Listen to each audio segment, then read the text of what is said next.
सुंदरपुर एक छोटा और सुंदर गांव था।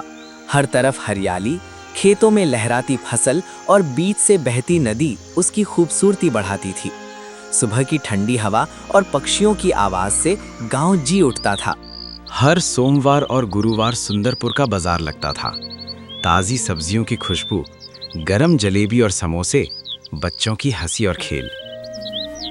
मिठाई तो बहुत अच्छी लग रही है। इसी गांव में रहती थी एक सीधी साधी लड़की गुड़िया। आज भी कुछ बेचने के लिए नहीं है ना? गुड़िया अपनी माँ के साथ रहती थी। दोनों बहुत गरीब थे। बेटा, आज भी बिना खाए सोना पड़ेगा।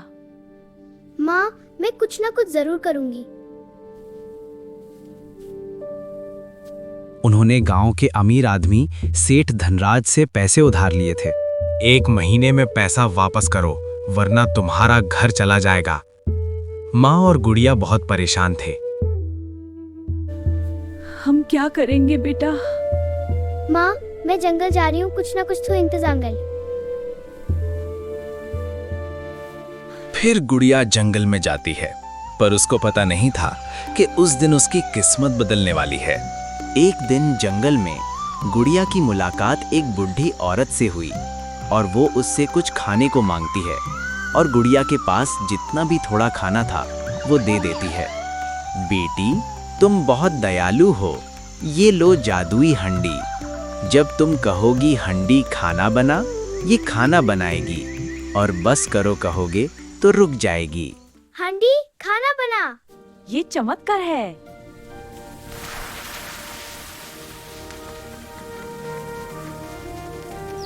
अब हम भूखे नहीं रहेंगे और दूसरों की भी मदद करेंगे।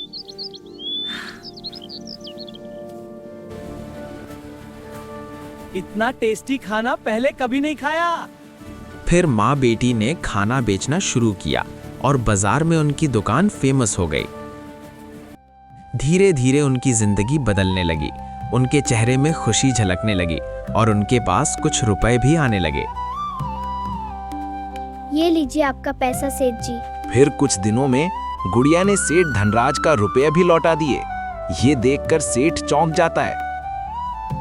फिर गुड़िया की माँ रुपए बचा के एक बड़ा सा घर भी ले लेती है, और जब वो नया घर वो गुड़िया को दिखाती है तो गुड़िया खुशी के मारे उछलने लगती है। पड़ोस में रहती थी कमला आंटी। वो गुड़िया की तरक्की देखकर जलने लगी। कमला आंटी मन में, कल तक गरीब और आज इतने अमीर, जरूर कोई राज है। वो चुपके चुपके देखने लगी। हंडी खाना बना। कमला आंटी मुस्कुराते हुए, अब समझ आया, मुझे बस ये हांडी चाहिए। जैसे ही रात हुई और सब सो गए, कमला आंटी चुपके से गुड़िया के घर में घुसी और जादुई हंडी चुरा ली और वहां से भागी अपने घर के तरफ। जैसे ही कमला आंटी अपने घर पहुंची, उसने कहा, हांडी खाना बना। हांडी ने खाना बनाना शुरू किया, पर आंटी को बस करो वाला राज नहीं पता था। खाना बढ़ता गया, बढ़ता गया, घर भर गया, सड़क भर गई, पूरा गांव खाने से भरने लगा।